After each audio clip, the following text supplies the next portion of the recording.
Reading from Japa book by Bhurijan Prabhu. प्रस्तावना। 40 वर्षों के अभ्यास के पश्चात भी मेरा मन चंचल व अनियंत्रित है। इस इस कारण उच्च स्तरीय जप करने में मुझे प्रायः कठिनाई का सामना करना पड़ता है। तथापि इस अवधि में मैंने यह अनुभव किया है कि कुछ सिद्धांत मेरे जप का स्तर सुधारने में प्रभावी सिद्ध हुए हैं। इस पुस्तक में मैंने उन्हीं कुंजियां कहकर इंगित किया है।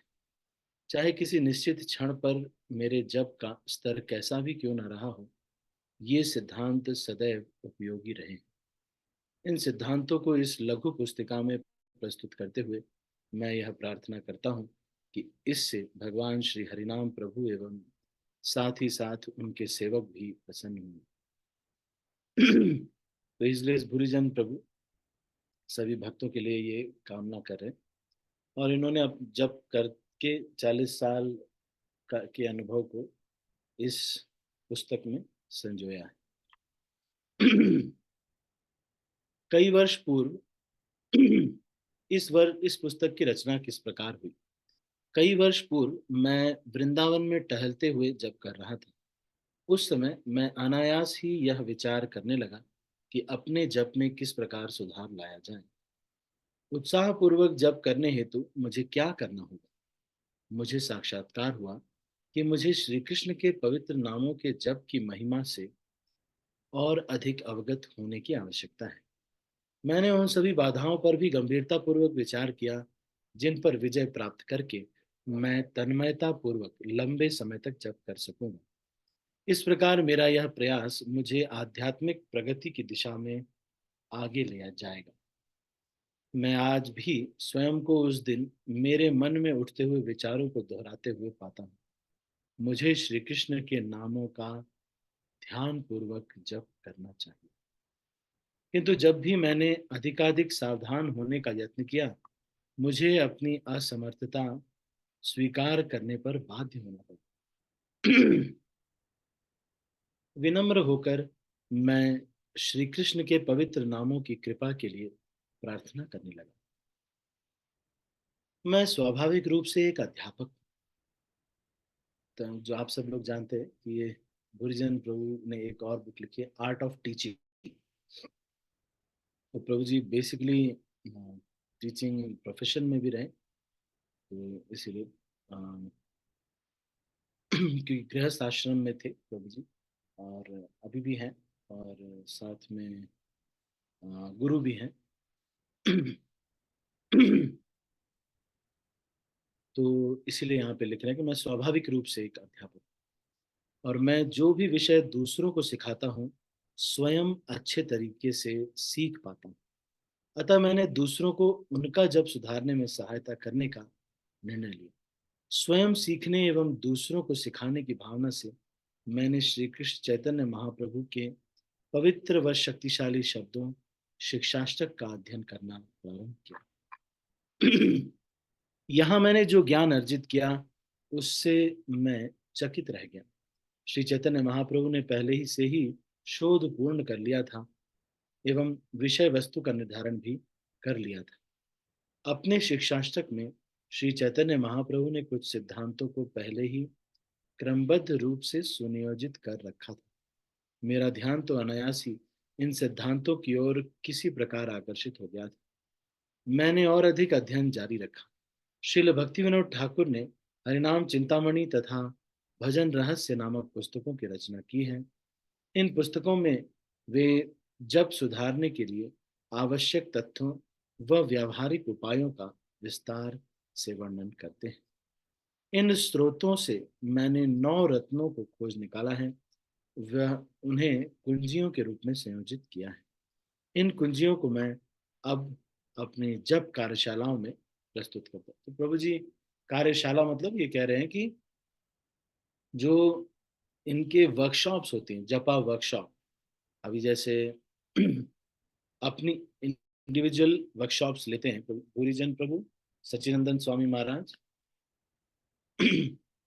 ये जपा वर्कशॉप 3 दिन तक सारे डिवोटीज वृंदावन में या कहीं पर तो रहेंगे। और फिर प्रभु जी का एक कोर्स भी है, जपा रिट्रीट, जपा आश्रय कोर्स। तो बेसिकली जप के ऊपर प्रभु जी ने काफी वर्क किया है। तो इनके बहुत सारे जपा के ऊपर काफी इनके क्लासेस चलते रहते हैं। तो ये बीच में कभी कभी ये सेमिनार्स होते हैं जिसमें 2-3 दिन, तो प्रभु जी भी कभी कभी इन सेमिनार, जपा वर्कशॉप, गाइडेड जपा सेशन, ये सब ये करवाते हैं, सच्चिदानंद स्वामी महाराज और बुरीजन प्रभु।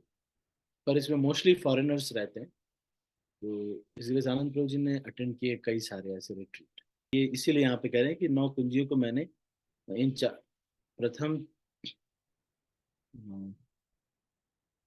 व्यावहारिक रूप से 9 रत्नों में खोजा और उन्हें कुंजियों के रूप में संयोजित किया। इन कुंजियों को मैं अपनी जप कार्यशालाओं में प्रस्तुत करता हूँ। यह पुस्तिका उन्हीं विचारों का विस्तारित रूप है। तो वही जो जप वर्कशॉप प्रभु जी लेते हैं, तो मैंने भी एक बार अटेंड किया है, पर मैंने वहाँ वहाँ तो नहीं अटेंड किया गोवर्धन रिट्रीट सेंटर या फिर जो फॉरेनर डिवोटीज के साथ। एक बार पूना मंदिर में प्रभु जी ने लिया था, तो ब्रह्मचारी लोगों के लिए। और तो उसमें फिर मैंने अटेंड किया था, 3 दिन का वो भी था। तो प्रभु जी उसमें फिर जब करते समय जैसे आनंद प्रभु जी बोलते वैसे ही प्रभु जी बोलते हैं कि ध्यान पूर्वक बैठो, सीधे बैठो, ध्यान पूर्वक सुनो, ऐसे प्रभु जी करते हैं। इन सभी 9 कुंजियों को मैंने शिक्षाष्टक के प्रथम 4 श्लोकों से प्राप्त किया है। ये कुंजियां कृष्ण के पवित्र नामों के खजाने को उद्घाटित करने में एक जपकर्ता का मार्गदर्शन कर सकती हैं। किसी व्यक्ति द्वारा किसी क्षण किए जा रहे जप के स्तर पर निर्भर करता है कि उसके लिए कौन सी कुंजी उपयोगी सिद्ध होगी। अपने स्वयं के जप में मैंने यह पाया है कि जप के आरंभ में मुझे जिस एक कुंजी पर अधिक बल देने की आवश्यकता होती है, वह कुछ समय पश्चात मेरे द्वारा उपयोग में ला जाने वाली कुंजी से सर्वथा भिन्न हो सकती है। कुंजी मतलब कह रहे हैं कि कुछ आइडियाज हैं। कुंजी मतलब कुछ क्लूज, और जप करने के कुंजी कुंजी बार बार बोल रहे हैं, तो ये बेसिकली कुछ आइडियाज हैं जिसके अनुसार जप करना चाहिए।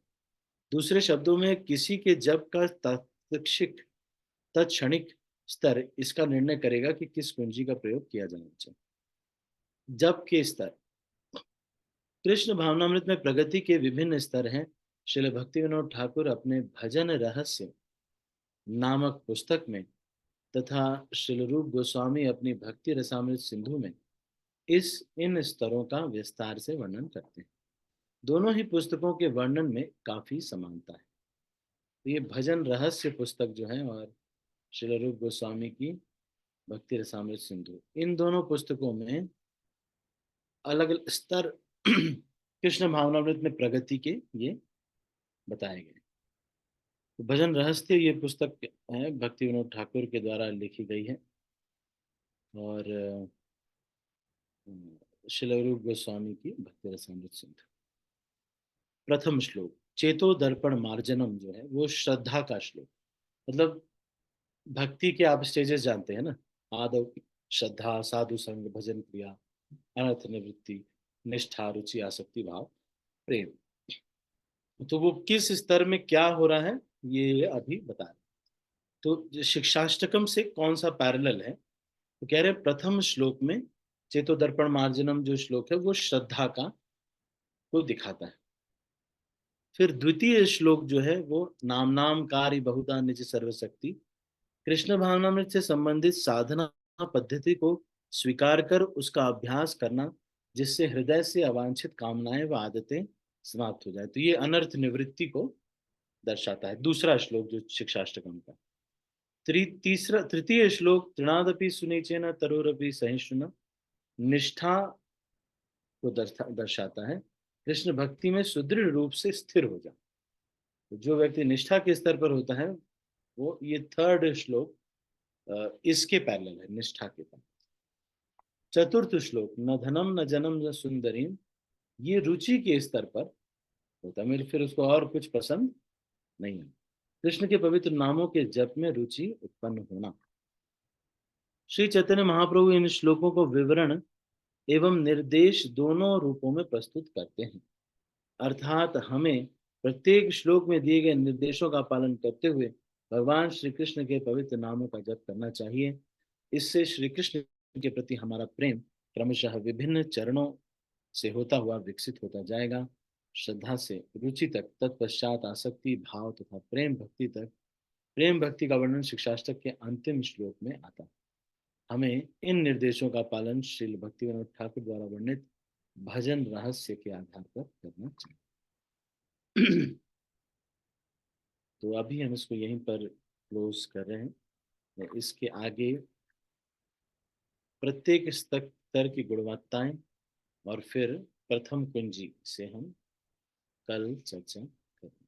ठीक है, तो इसको अभी हम यहीं पर समाप्त करते हैं। तो सभी भक्तों का बहुत बहुत धन्यवाद।